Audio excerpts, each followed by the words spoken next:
Good evening, everyone. On behalf of the team Calcutta Comparatists 1919, I take this privilege to warmly welcome you to the 64th lecture of our lecture series. Calcutta Comparatists 1919 is an independent forum for research scholars of humanities and social sciences.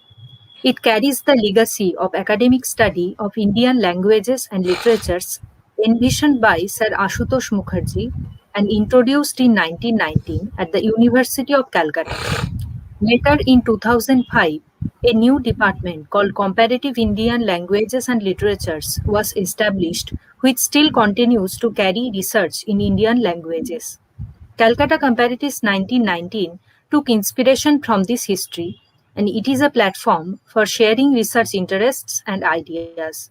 We are organizing online lectures on various interdisciplinary topics to be delivered by distinguished academicians and research scholars of different fields. Your remarkable skills will be a great addition to our team. We look forward to a mutually beneficial relationship with you. Thank you for joining us today. Now I would like to request Purba Shadi to introduce the speaker. Purba Shadi. Welcome to Calcutta Comparatists 1919. In today's segment, we'll listen to Dr. Jatisankar Mondal. Dr. Jatisankar Mondal has his interests in post-colonial studies, cultural studies, and Dalit writings. He had his PhD in Australian studies from University of Burdwan.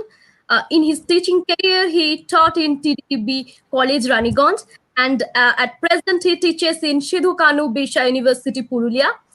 Dr. Mondal has been awarded Australia-India Council Fellowship in 2008 and visited several universities in Australia, including Monash University, South Adelaide University, Australia National University, University of New South Wales for his research and delivered lectures there. In 2020, he has been selected as Associate Fellow in UGC Inter-University Center for Humanities and Social Sciences, functioning under Indian Institute of Advanced Study, Shimla, for his research on Dalit writings. He has published widely in various national and international volumes and journals, delivered lectures in various universities in India, and was guest editor of Postscriptum for a series of issues on transnationalism. The title of Dr. Mondal's lecture is Interrogating Dalit Aesthetics, a study of selective Bangla Dalit writing. It's my great pleasure to welcome you, Jyotida. Now you may start your lecture. The floor is yours. Over to you, Jyotida. Thank you, Purvasha. Thank you for such a nice introduction. And I would like to extend my sense of thankfulness to the organizers of the lecture. I'm very much privileged to get a chance to speak in this particular platform where certain distinguished scholars like Homike Bhava and Bill Ashcroft has already spoken. So I am much more fortunate. The title of my today's lecture is Interrogating Dalit Aesthetics. Now, when I say I'm talking about Dalit aesthetics, the first and foremost question that comes in my mind is that why I am saying about Dalit aesthetics, because Sharan Kumar Limbale in his 1994 book Towards and Dalit Aesthetics already formulated the idea. My vision or my target is to go beyond that aesthetics. First, the structure of my lecture will be such that I try to define the Dalitology or Dalitism, which is in vogue right now, the component of Dalitology, and how these components have contributed into shaping of an alternative discourse as well as alternative uh, alternative aesthetics, if I may get to say so. So I would like to go or I would like to start from where Sharan Kumar Limbale has stopped and try to go beyond that in my limited capacity. Sharan Kumar Limbale, when he formulated the Dalit aesthetics, basically tried to point out Dalit who are Dalit and why they are writing. I am not ignoring these observation. Rather, these are seminal observation, the very basis of my lecture. But I would like to see the entire Dalitology, or what we say Dalitism, in two particular components. Number one is Dalit studies, which is mainly encapsulated in academia. How we read Dalit writing, what are the agenda, and how to formulate a kind of alternative discourse for Dalit writing. That is the main target of Dalit studies.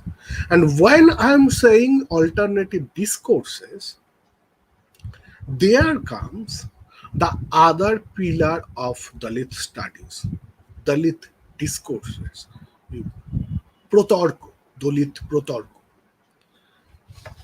These Dalit discourses basically constitutes of several questions, WH questions. If I am getting a chance to elaborate, who is a Dalit? Number one. Number two, what do they write? Number three, when do they write? Number four, from where do they publish? Significantly, what do they try to achieve through their writing? The environment of entire Dalit studies, Dalit discourse, became congenial for Indian context from early 50s. It get a shape into a kind of activism in Dalit Panther activism. I'm not getting in detail with all this because I consider that you all perhaps know these uh, basic ideas, how they formulate a new kind of movement. I would like to focus on 1990s, the entire decade, and how they have contributed for creating an alternative space for Dalit discourse. Two or three observations here. In the decades of 1990s, first, Ambedkar was announced as Bharat Ratna long after his death. It is a kind of recognition, it is a kind of acceptance of an alternative identity and alternative thinking. So, this may be regarded as a milestone of Dalit space. Number two, uh, in Indian democracy, K.R. Narayanan served two terms as vice president and next one as president. First term as vice president from 1992 to 1997 and as president 1997 to 2002. So again, K.R. Narayanan was from a backward class identity, from backward class birth, and uh, seeing him as the president of the largest democracy, it gives a kind of impetus. It boosts the Dalit identity and the sense of being a Dalit within a democracy who has an alternative space. It has been consolidated by that particular movement. You cannot ignore the recommendation of Mondal Commission, for certain kind of reservation in various sectors of service as well as education, and this recommendation came into light in 1993. Mondal Commission was constituted in 1978. Uh, for 2 years, it submitted its report in 1980s, but it took long 13 years to implement some of his recommendation. It has been implemented in 1993. The fourth significant factor that I consider very important as uh, BSP government in UP under the leadership of Mayawati. So all these uh, incident, along with many other, created a space for Dalit discourse as well as Dalit studies. Very positive space. It accepts the identity of a Dalit. I must point out that a Dalit is not a simple marginal. If you say somebody is marginal, you give him a particular position without a distinct identity. But when we are saying Dalit, Dalit is an identity without that particular position. Dalit is a very positive identity in that sense. It has a kind of agency who can understand and who can express his ideas uh, in favor of uh, his vision. And finally, in the introduction, I would like to refer to the final report of one ICSSR project, which was under Jadavpur University. In that final report, the title of the project was Changing Nature of Caste in Post-Colonial India. The final report was published in 2015, and I would like to refer page number 256, where the Dalit identity has been explained and the space has been considered. Why do the Dalit rights, the report points out, to make an alternative discourse, a discourse of their own? They do write with an objective to contribute to such a discourse what needs to be established for justice and due share in academia. So, what is the target of Dalit discourses and Dalit studies right now? If I consider that report, is two things. Number one, justice in favor of them, which is much more akin to liberal humanism.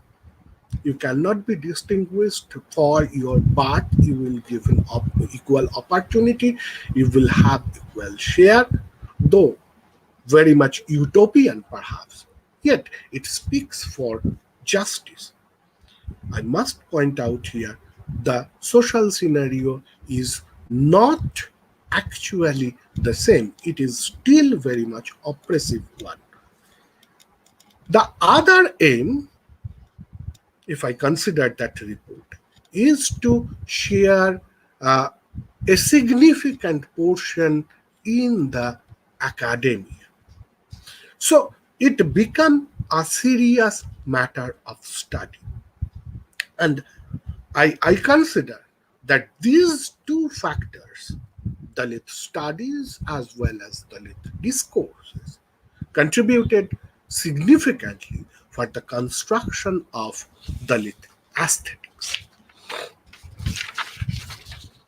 Let me have certain kind of trivia and a kind of recapitulation of earlier works to know about the matrix of Dalit Dalit aesthetics as well as Dalit studies, how they come in vogue. When it comes to literary aesthetics, one happens to trace the definition of the term as a doctrine that the principles of beauty are basis to other and especially moral principles. I quote from Merriam-Webster dictionary. Whereas beauty, imagination, artistic sensibility, harmony, sublimity, and literary symbols are given prominence over moral, ethical, and didactic concerns. It takes us back to Longinus, for whom sublimity is a certain distinction and excellence in expression, and that it is from no other source than this the greatest poets and writers have derived their eminence and gained an immortality of renown. The essence of art for art's sake, for the laid emphasis on the idea that there exists nor can exist any work more thoroughly dignified, more supremely noble than this poem per se, this poem which is a poem and nothing more, this poem written solely for the poem's sake. It was the observation of Poe. Walter Pater's belief that no moral earnestness but aesthetic passion was to be the chief end of man's further highlighted the importance of art for art's sake.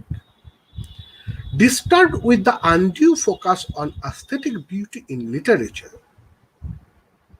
Plato had already condemned the poets as liars and advocated their banishment from the ideal state, followed by Wordsworth, Matthew Arnold, Dickens, and others who considered literature as a carrier of normal and social sensibilities. However, Philip Sidney could maintain a balance between moral and artistic purpose of literature when he says, poesy, therefore, is an art of imitation, a representing, counterfeiting, or figuring forth, to speak metaphorically, a speaking picture with this end to teach and delight. With the advent of marginal literature, I'm not naming it right now as Dalit literature.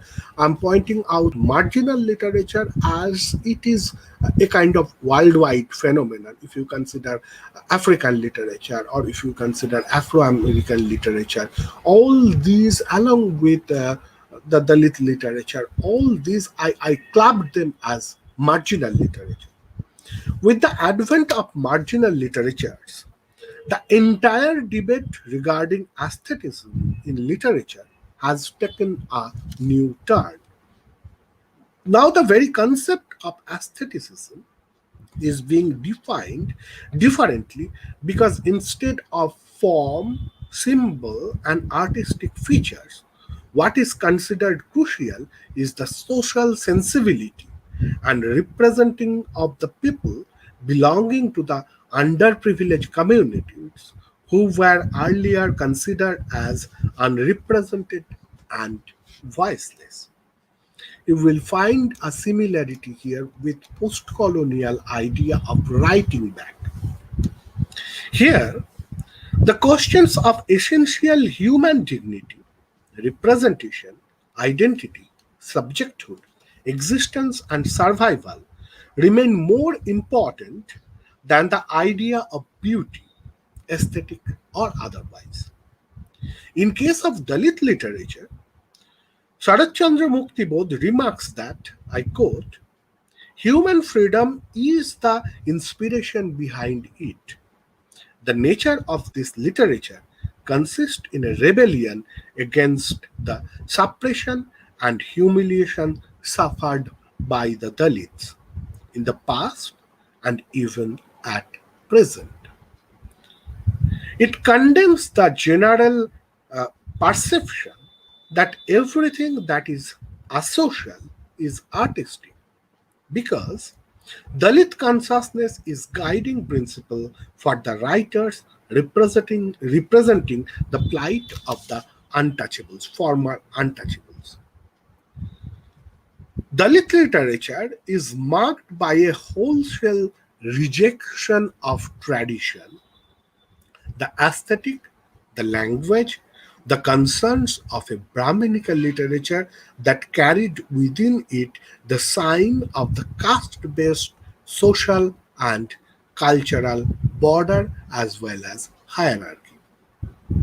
Similarly, considering Dalit literature as essentially human literature, Baburao Bagul lamented the denial of representation of Shudras and Otishudras in the mainstream literature, which committed itself to the, I quote, ideology of aestheticism or art for its own sake.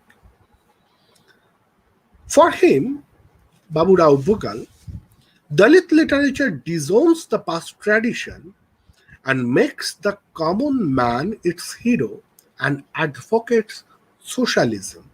It is revolution incarnate. I quote, it is revolution incarnate. Unquote. It is in this background that the present discussion intends to apply the alternative aesthetics of Dalit literature as minority discourse.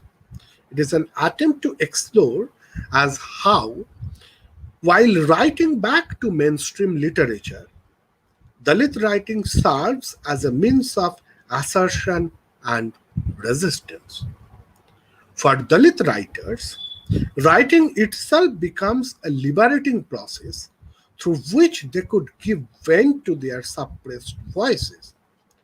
They seem to assert the idea of rasa theory of aesthetic appreciation is insufficient and so justify revolt and cry as essential rasas. Revolution for a Dalit writer and uh, who are engaged in Dalit studies, revolution is regarded as the 10th Rasha. uh, Indian classical aesthetics have 9 Rashas. Now they try to contribute the 10th one, and the 10th one they consider it as revolution. In the words of Saran Kumar Limbale, I quote from him: rejection and revolt in Dalit literature have been birthed from the womb of Dalit's pain. They are directed against an inhuman system that was imposed on them. Just as the anguish expressed in Dalit literature is in the nature of a collective social voice. I emphasize collective social voice.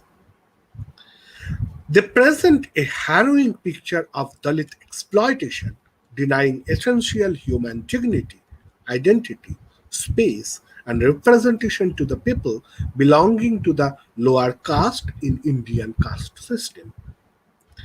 Being the narrative of suppression, torture, discrimination, deprivation, and denial of self, these narratives, Dalit narratives, depend on an altogether different aestheticism.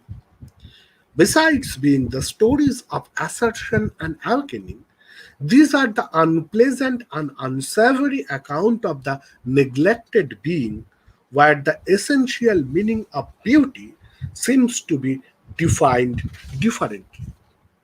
Most of the Dalit writing, especially autobiographies, show the past and present coinciding together in such a way that if past signifies darkness, present generation is all set to demonstrate enlightenment. The autobiographies in Poison Bread centered around the experiences of Marathi Dalit authors who have first-hand experience of unimaginable humiliation and disgrace in the hands of upper caste Hindus. For them, even the god has remained extremely unkind in making them take part in the families of untouchables. Their birth becomes a stigma as the society identifies them with a particular caste destined to be discriminated. Om Prakash Balmiki, the famous writer and poet, he regrets, I quote, being born is not a control of a person. If it were in one's control, then why would I have been born in a Vangi household? Those who call the standard bearers of this country's great cultural heritage, did they decide which homes they would be born into? Albeit they turn to scriptures to justify their position, and scriptures that establish feudal values instead of promoting equality and freedom. Unquote. Authors are conscious enough to hold the social stratification devised by Manu as responsible for not including them in the mainstream of life. However, these autobiographies highlight the evolution of human perspective as only remedy for the emancipation of the suffering humanity in Indian caste-based context. I particularly mention here autobiographies, but if you go through uh, Dalit poems, you will find you cannot miss that autobiographical tunes. In that sense, uh, poetries, Dalit poetries, it is also another form of Dalit autobiography. At least I used to look at Dalit poetry in that way. You may differ, but you cannot miss the autobiographical tune and the first person narrator I there. In his essay, Dalit Feelings and Aesthetic Detachment, R.G. Jadhav observes that though social content and aesthetic forms are invisible in any work of literature, and social awareness assumes significance when it is expressed in the proper literary form, aesthetic detachment makes Dalit literature because the tradition of social awareness lends a quality of realism to Dalit literature. It is significant is that detachment from the traditional aesthetic was the primary target of Dalit literature, and by detaching themselves from traditional aesthetic, they tried to create their own identity, distinct, different identity. M.N. Wankade takes the debate ahead when he considers the writer proclaiming art for art's sake, living in an ivory tower and producing literature as the imitation of imitation.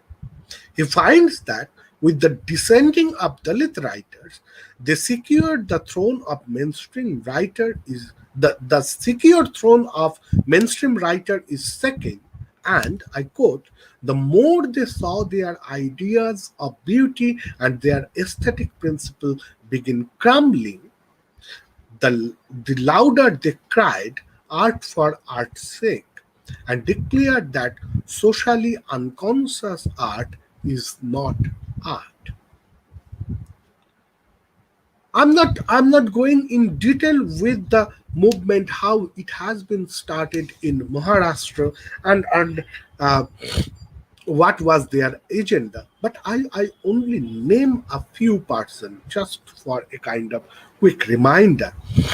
Marathi poets Namdev Thasal, Narayan Sarve, novelists like Daya Pawar, Laxman Gaikwad, Kannada writer Mohadev Devanur, Joseph Makwan, who writes in Gujarati. You cannot ignore their influence and their contribution for what today we know as Dalit literature. A major debate which comes up by discussing Dalit literature is centered around the monopoly of Dalit writers when it comes to penning Dalit literature.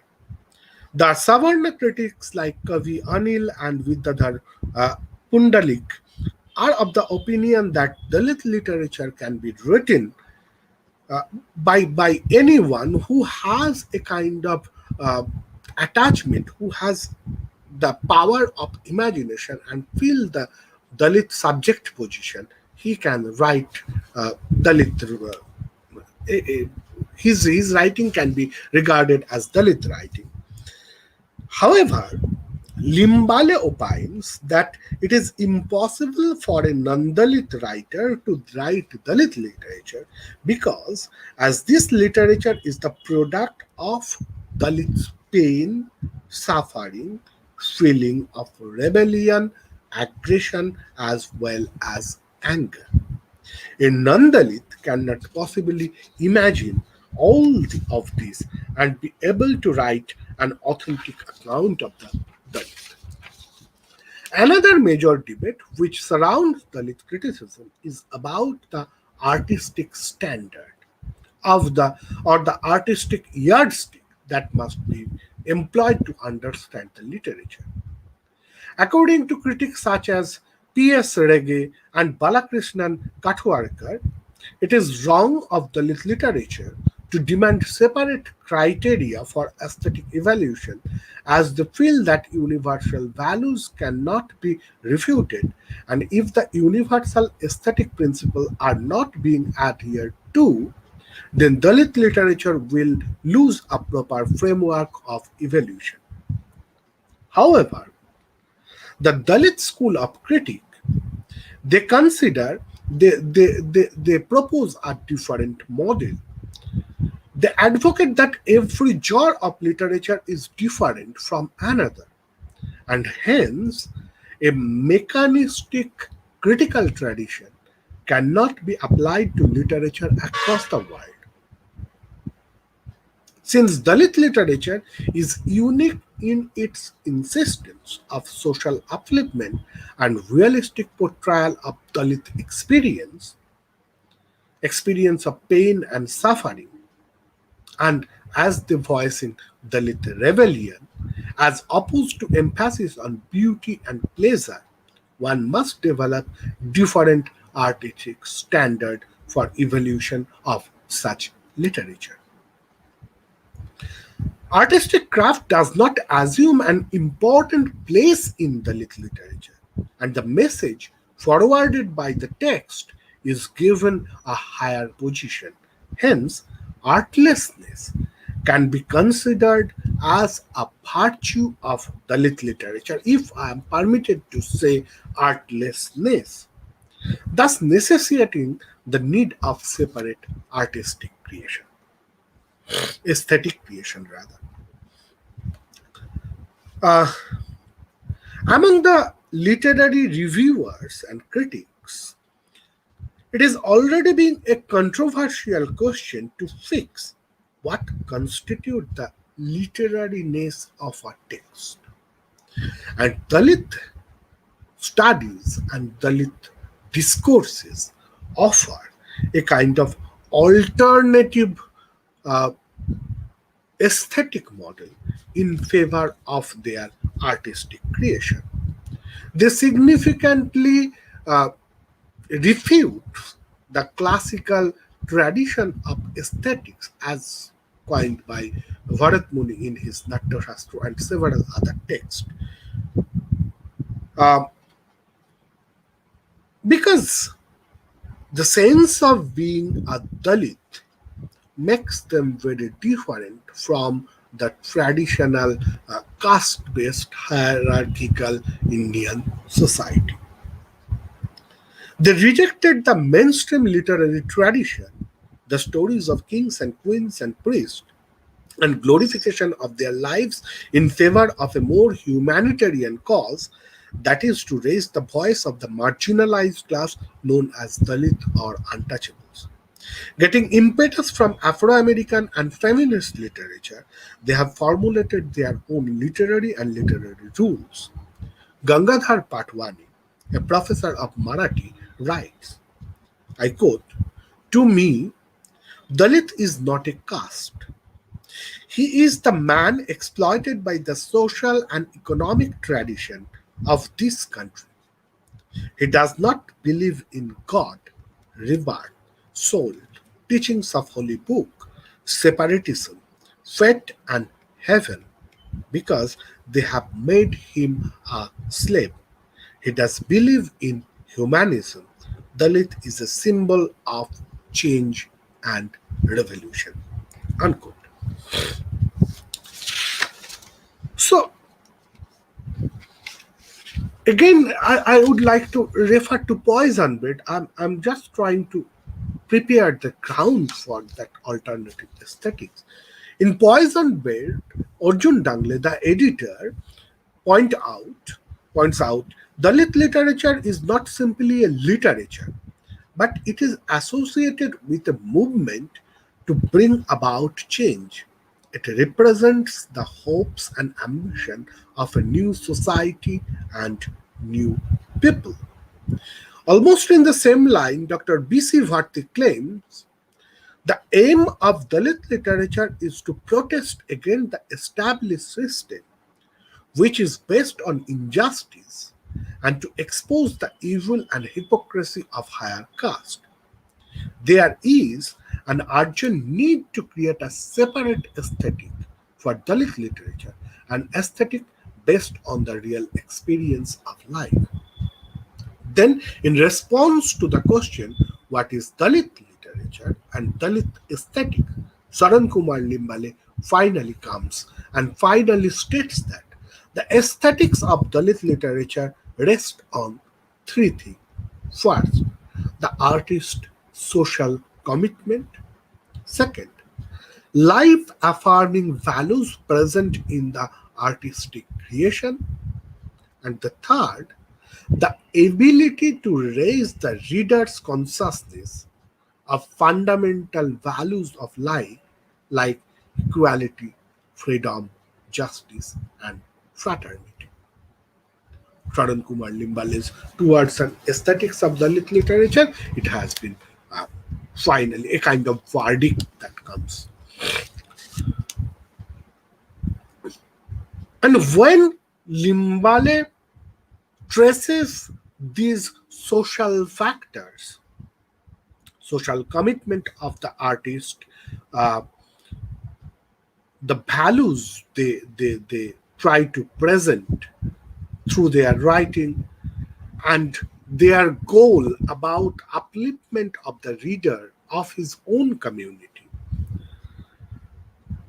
By emphasizing these three distinct approaches, Limbale negates the traditional aesthetic values that was depend on Satyam, Shivam, and Sundaram.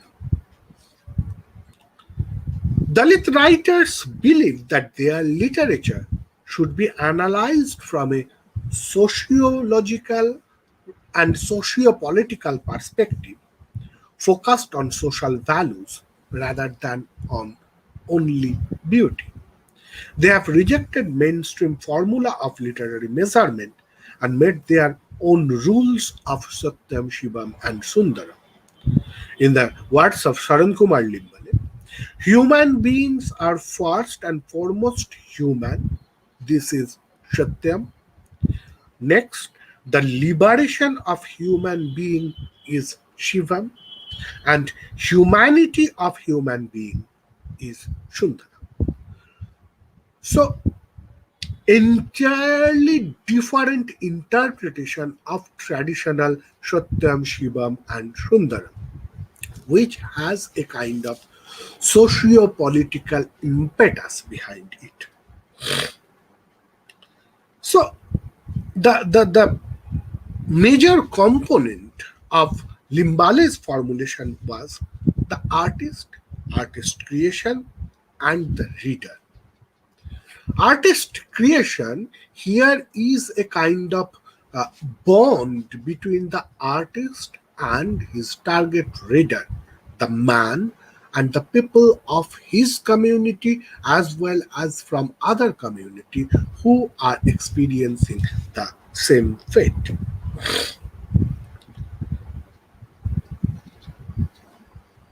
Now I would like to simply point out What happens to a hero, or who can be a hero in traditional aesthetic? I want to juxtapose that with the Dalit concept of a central character of any novel or a poetry.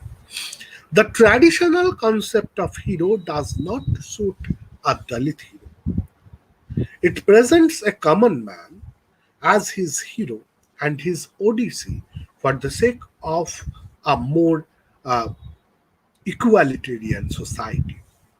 It presents the most injurious exploitation of an individual because of his birth, which the proponents of the traditional literature think is the sin of the previous birth. The general concept of love is also challenged because the socio-economical status of a Dalit hero. Concepts like catharsis, peripetia, anagnorisis of Aristotle do not suit this literature. Hardly make any catharsis because the reader become more restless after reading it. There is no reversal of fate because there is no inordinate pride in this literature. There is no discovery because the hero is present throughout the work with almost the same identity as well as suffering the same fate. If traditional aesthetic talks about the pleasure and beauty, which is imparted by mainstream works of art and literature, Dalit aesthetic talks about the pain and sufferings of a big group of Indian population. This revolutionary aesthetics is based on the ideas of equality, liberty, justice, and solidarity. Dalit writers do not believe in the traditional imaginary concept of beauty because every age and culture, the concept of beauty is linked to the prevailing ideas. It is appropriate to expect pleasure and beauty from a piece of literature, but not at the cost of humanity. That is the that is where the Dalit writing is very much different from traditional writing. In case of traditional writing, you may find certain characters who are suffering. The pleasure is derived at the cost of humanity. Upper caste critics have opposed the need of a separate Dalit aesthetics, but Dalit aesthetics is in its own form. Dalit literature as well as aesthetics, therefore, I consider is the expression of an intense desire born of a complete understanding and assimilation of Baba Saheb Ambedkar's thought and worldview to know the self and the socio-political reality that surrounds the self. Dalit aesthetics is constructed after Dalit consciousness. When you become conscious that you are getting marginalized, getting criminalized, getting threatened, getting maltreatment, you try to get back into your own position, superior position perhaps. And there is the essence of Dalit consciousness. Dalit discourses are important, but much more than that is Dalit consciousness. At the beginning of my lecture, I have pointed out certain questions like who is a Dalit? What do they write? When do they write? And fourth, from where do they publish? I just want to go all through these quick questions. I should not answer after such long discussion who is a Dalit. Mere oppression cannot make one as a member of the Dalit group. You need a kind of agency. You need a kind of consciousness that you are getting uh, you are not getting the proper opportunity, and you are trying to retort, you are trying to create a kind of revolution, a kind of activism against that oppression, makes you a Dalit. So it is a large group. It is not only the former untouchables. Whoever is getting separated, getting oppressed, may be a member of this Dalit group. Next, what do they write? They write about their experience. They write about their sweat. I would just like to quote a line from Monoranjan Bapari. Uh, what do they write? জীবনে যত কিছু পাঠ, যা কিছু আহরণ এবং সঞ্চয়, সব পেয়েছি জীবনের কাছ থেকে। জীবনই আমার পুঁথি পুস্তক, আমার শিক্ষক, গুরু, মার্গদর্শক। তাই যা দুলাইন লিখেছি, সব জীবন, জীবন থেকে শেখা, জীবন থেকে জানা, জীবন থেকে পাওয়া, জীবন থেকে নেওয়া। So, what do they write? They write about their own life, their experience. Next, when do they write?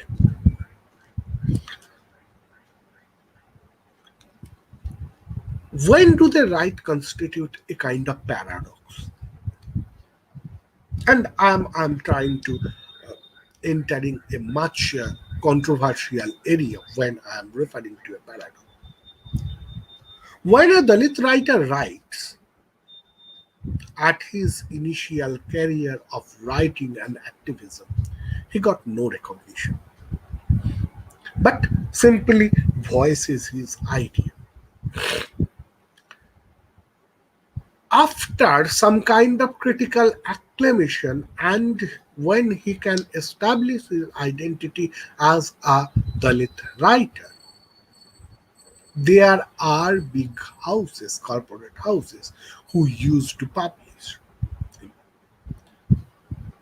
At the end of the day, if we look, though he had his experiences, bitter experiences as a Dalit, I really doubt how far we can term him as a Dalit. A kind of paradox is there. Well, still there are oppression, still there is segregation.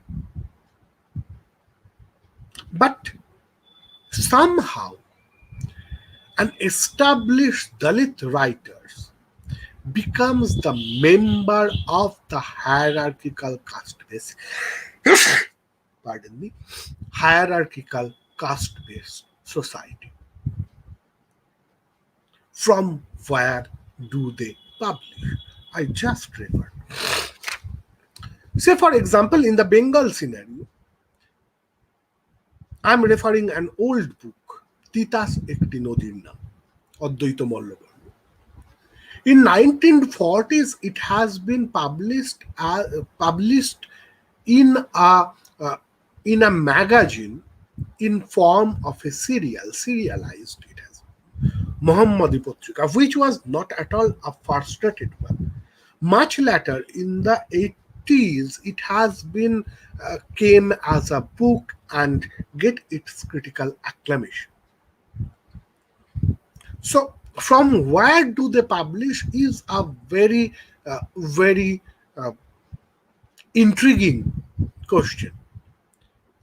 At their initial stage, they find no publisher, perhaps, but as they escalated in the latter as writer, say for example, there are big corporate houses who are now publishing several books, and if a Dalit writer get translated from regional level to national or international level, he becomes a celebrity. He becomes a celebrity and maintains a kind of the normative structure of caste-based hierarchy. there is a chance to get distracted. Dalit writing may find some kind of distortion here. But as far the verdict may be, I would like to uh, stick to my point again. As far as they are very much truthful to their own experience, their writing may be published from certain multinational publications is a Dalit writing. The initial proposition that I have pointed out, that I would like to uh, point out certain factor when certain where certain Kumar Limbale has stopped. And now this part, these are entirely my observation, and you may not agree with. Dalit aesthetics point out writing as a form of activism that is formulated by uh, Sharan Kumar Limbale. But my point is that through that activism, they try to get their position and identity. They are trying to reclaiming identity. And for reclaiming their identity, they are using certain components. If you look into any Dalit writing, if you find the Dalit rhetoric, you will find this element. Number one, the philosophical base. This philosophical base may be Ambedkarite philosophy, maybe sometime Gandhian philosophy. In case of Bengal, modern day Bengal, it may be the Motua philosophy, but it has a kind of philosophical base. Next, their expression, their writing is the expression of their experience. And this experience, the rawness of the experience, may be bitter for sophisticated palate and Brahmanical standard. You will find the first person narrative. It speaks from one eye. But significantly, I is not a singular identity here. When a Dalit writer claims that it is I, this I comes of a kind of collectiveness. So it is not I, it is we exactly, implied we. It is not one man's singular voice, rather, it is a collective voice, it is a kind of collective I. Next one, the monologue form. No diversion. The monologue form is used by a Dalit writer. Be it Namdev Dhasal, be it some other writer, be it the Poison Bread, the editor is Arjun Dangle, or all autobiographies, you will find a kind of monologue with self. The silent listener is nobody other but himself. He is speaking to him. We are overhearing it. It may be a bit monotonous in case of poetry, but this monotony is symbolically equated with the monotonous life, monotonous oppressive life that they are experiencing. You will find repetition. Paragraphs after paragraphs has been repeated. And this repetition is again the cyclic order of the repetition express the nature of their writing. the status of their writing. They are not searching for a beautiful something. They are again and again stating their own self. And this statement of own self, narration about own self, definitely has certain kind of repetition. You will find the predominance of interrogation,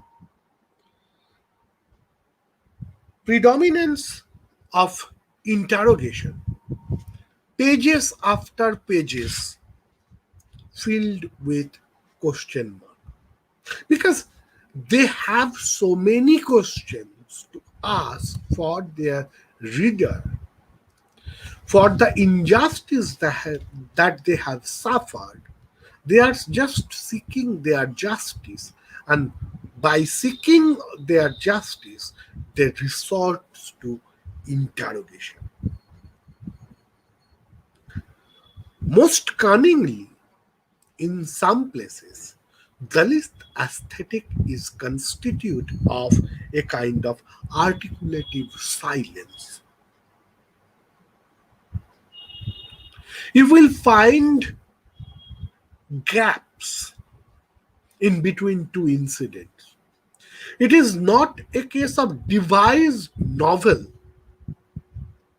that you will find certain kind of integrity, one thing after another, after that something comes. It's not like that. It's about the experience, and they simply try to knit the experience in a single thread.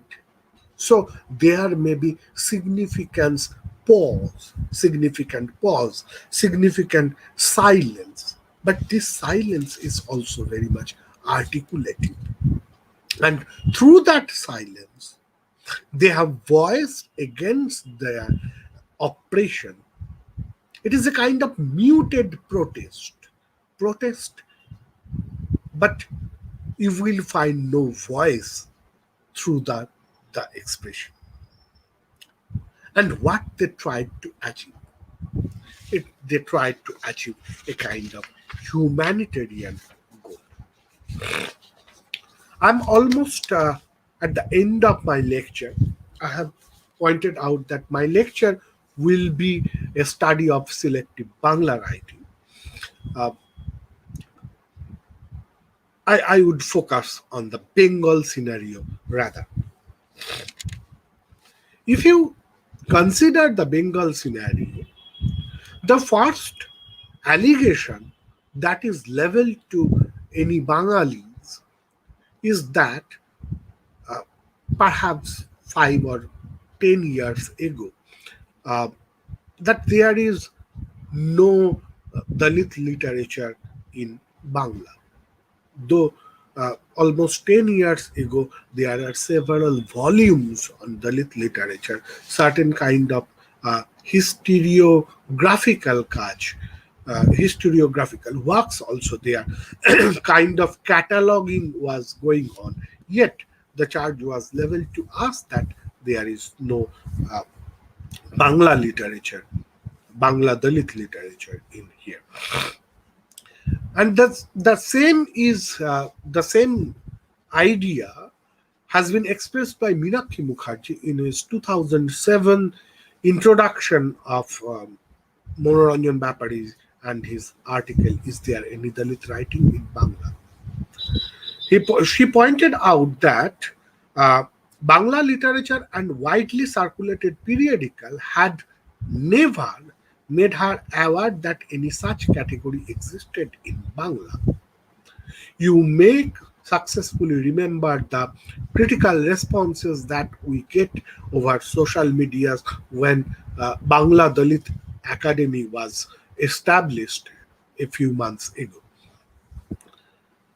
Meenakshi Mukherjee recalls that widely circulated periodicals had never made her aware that any such category existed in Bangla. This could either mean nothing is published in Bangla that can be separately labeled as Dalit literature, or that there is a collective reluctance in mainstream discourse to to organize as literature any form of writing that is done outside the upper caste literary establishment. Unquote. Uh, Achinto Biswas, another famous Dalit critic, academician, and writer, um, he observes that Dalit writing in Bangla has a long tradition. It is not a mere 50 years old or 100 years old phenomenon, but it dates back to the time of Chorjapot. Some poets of the Chorjapot, written during Pal Empire, circa 9th to 12th century, the oldest text written in Old Bangla and discovered by Haraprasad Shastri, uh, may belong to Dalit category. Achinta Biswas argued that Mongol Kappos, which depict people from the lowest strata of the society and their day-to-day life and humiliation, has its origin and sensibility and consciousness of caste-oppressed society.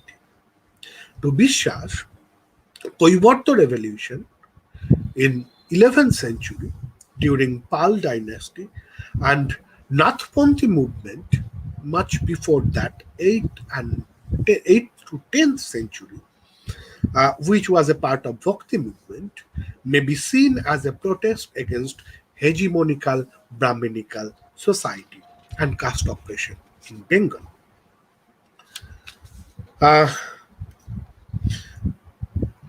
If you consider Dalit writing as an activism, Motua literature, under the influence of Harichand Biswas and his son Guruchand Biswas, which was started in 1872. It was Harichand Biswas' date of year, 1872, and Guruchand Biswas, uh, uh, it was 1937, the end. So long years, who felt the need of education, social change, and has developed in the latter half of the 19th century, the Motua literature, they have formulated their own form of activism. But if we consider present day Dalit literature, which was a post-independence phenomenon, what makes Bangla Dalit literature very different from Dalit literatures from other regions is the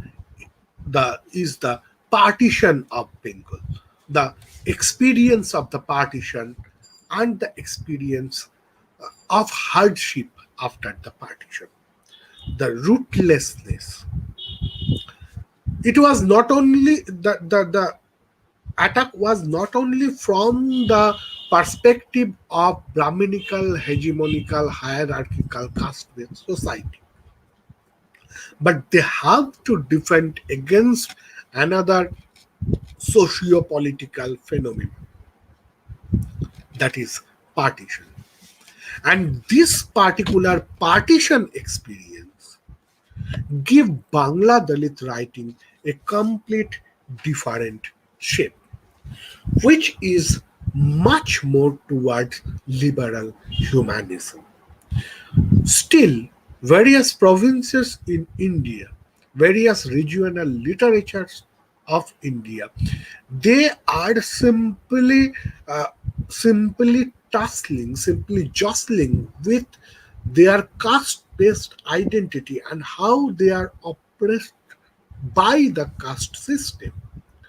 Bangla Dalit literature is definitely a step ahead. They are definitely portraying the caste-based society, but goes much beyond that. That should be addressed here. Let me read one particular paragraph from Jatin Bala's novel, Jatin Bala's short story, Jhoro Megh. ছেলের মুখের দিকে তাকিয়ে মায়ের বুক গর্বে ভরে ওঠে। মানুষ সত্য, এক উদ্দাম আনন্দ যেন কেউ ঢেউ দিয়েছে তার ভেতর থেকে। কথাটার কি গভীর অর্থ আজ তার কাছে চেতনার আকাশ ছেয়ে যায় নতুন আলোর বন্যায়।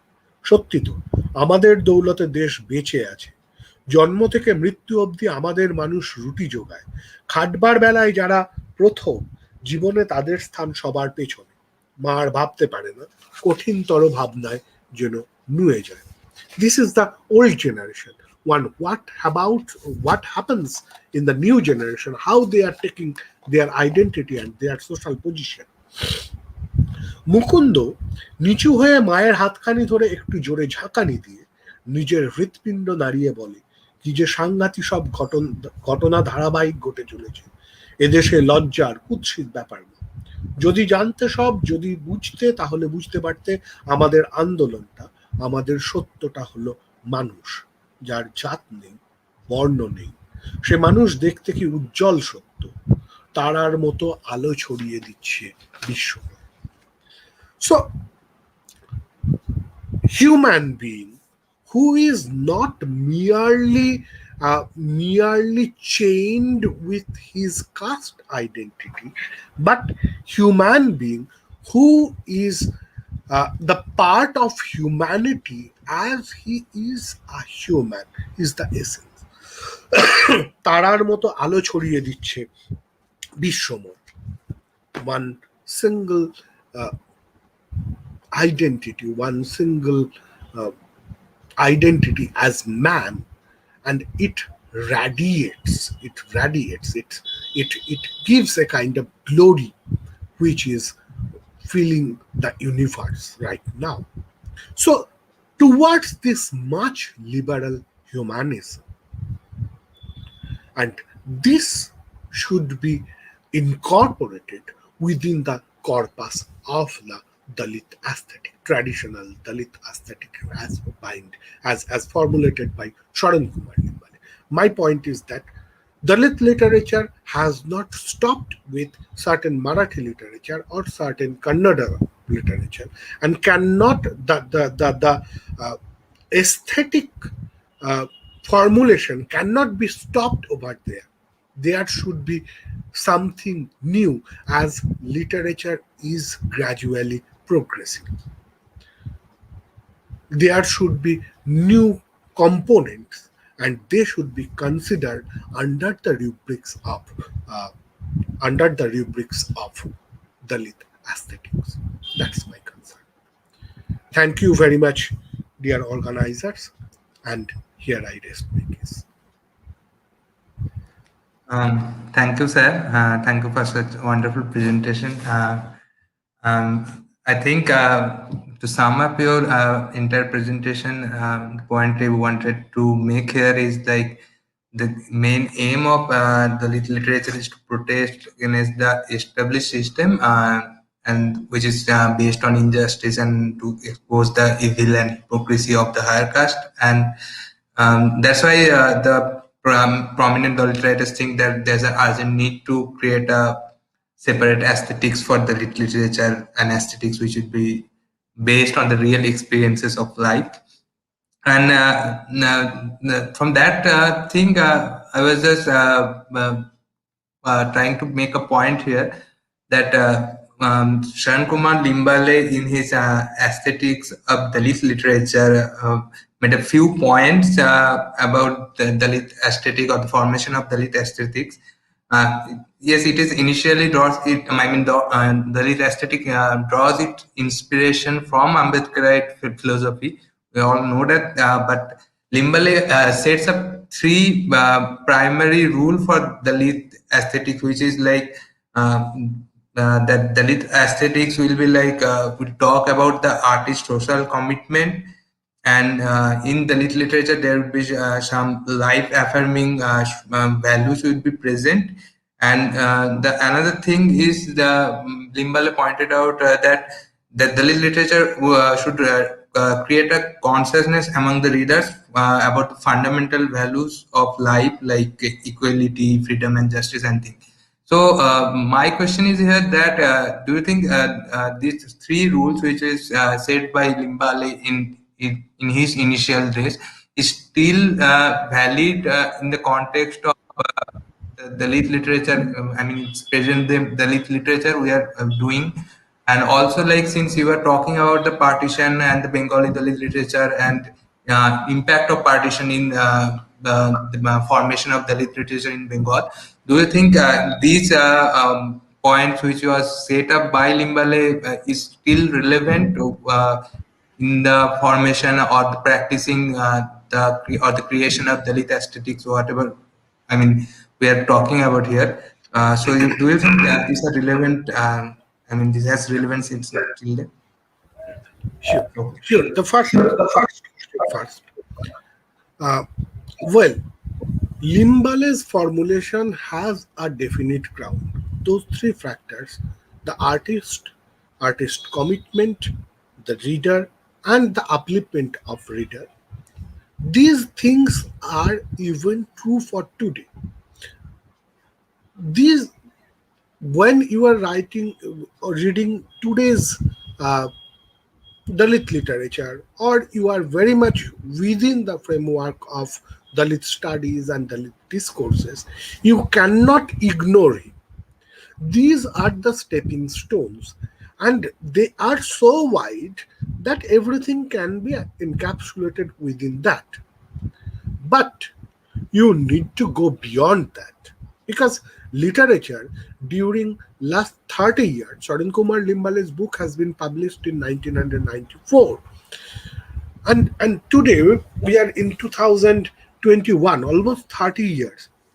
During these 30 years, Dalit literature has created its own space in academia as well as in our day-to-day discussion.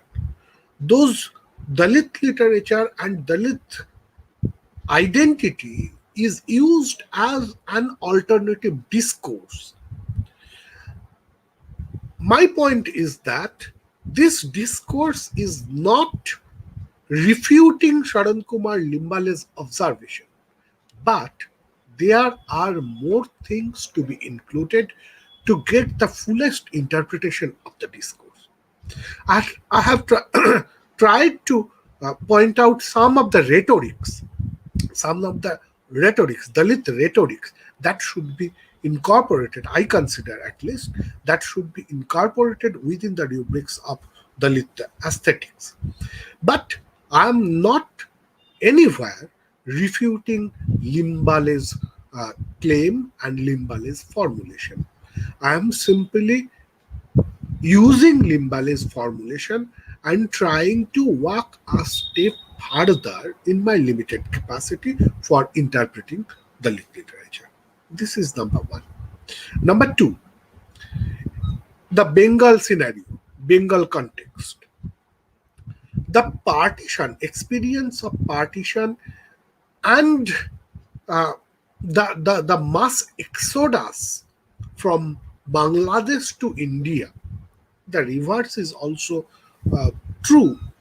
And if you go through the Dalit literature of Bangladesh, you will find the other side of the story. But in West Bengal, we are getting the Hindu who are coming from Bangladesh as result of the partition, and even after the freedom of Bangladesh. Even today they are coming. They have their own perception. Partition is not only a political and social phenomenon. It has its impact on every sphere of life, and literature reflects that impact. The Dalit literature reflect those partition, the hitherto unexpressed partition facade, because they were voiceless even some years ago. Now they are getting their agencies, and now they are expressing their own self. And we are getting much more narrative about partition. But This partition narrative is much more different from the narrative which is mainly focused on caste-based hierarchical society. Caste-based hierarchical society was there. Add to the plight of the partition with that. And this overburden of partition, the overburdening plight of partition, makes Bengali Dalit writing very distinct from other regional Dalit writing. That is my point. And this particular point is generally ignored in pan-Indian perspective. So, in the Bengal Dalit literature is considered very synonymous or very has the same characteristics with the Dalit other regional Dalit literature. My point is that they have at one point similarity, but they have much more to explore. The Bengal narratives has much more to explore because they have experienced partition, and partition created some of them at the partition forced some of them to be situated at the lowest strata of the hierarchical society. That is my point. Thank you, sir. If you permit, we have a few comments for you. Sure, You can read them out. First, comment is from Suparna, one of our team member. Suparna is asking that even Advaita Varman was not taught as Dalit writing in mainstream Bangla curriculum. Would you like to comment on that? What should I say? I have already pointed out that Advaita Mormon and such a potential text, Titasakti Nodir Nam, is got popularity only in last, say, 30 or 40 years. It was kept in silence for long 40 years. It has been serialized in Mohammadi Patrika during 1940s. And up to 1970s, you will not get any critical acclamation about it. Advaita Varman still today ignored and find his place in canonical Bengali literature, if such thing exists.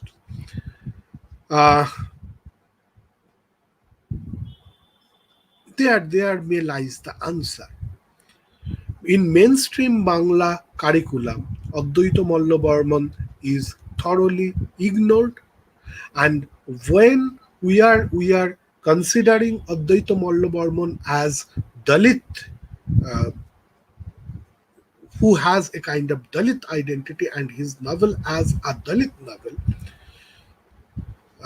the things become much more grim, because still the highbrow Bengali literature do not accept Dalit literature. Bengali Dalit literature, the very existence of Bengali Dalit literature. So it's natural that Advaita Varman, such a potential novelist, has been ignored for years. That's my observation over here. We have one more question. It's from, I think, Artrika. Yes. Artrika is asking that is partition is the only major point creating a difference between the aesthetic of Bangla Dalit literature and Dalit literature produced in other parts of India. I think. Well, if it is not only major point creating difference between aesthetic of Bangla Dalit literature and Dalit literature produced in other parts of India, let's consider it as one of the most significant point creating difference between the aesthetics of Bangla Dalit literature, etc., etc. My point is that other regional Dalit literature, say for example Marathi literature or Kannada literature, Gujarati literature, literature from UP and Bihar, they have their own problem, which is mainly because of the caste-based society and economical plight. They have not gone through the trauma of partition. This trauma of partition changed Bengali literature and Bengali Dalit literature. And so it is true about uh, Bengali literature and its related aesthetics. That is my point. If not only major point, then also one of the most significant points.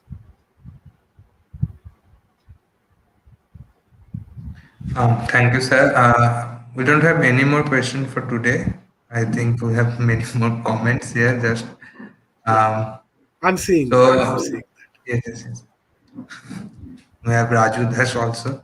that. Yes, I think we don't have any more questions here today. So, if you permit, we can um, offer you formal vote of thanks to conclude this session. Yeah, sure. Yeah, sure. Okay. The pleasure is entirely mine. The pleasure is entirely mine. I have really enjoyed speaking over this particular platform. Yes. Let me express my sense of gratitude for that group, Calcutta Comparatists. Yes, and also on behalf of the team Calcutta Comparatists, I would also like to convey our hearty thanks to you, sir, and for your excellent lecture on Dalit aesthetics. And a big thank you to sharing your ideas and views on this area. I would like to express our gratitude for responding to us and coming to our forum. Thank you also to our participants on YouTube for being with us today. And here we officially conclude this session now. And good night, everyone.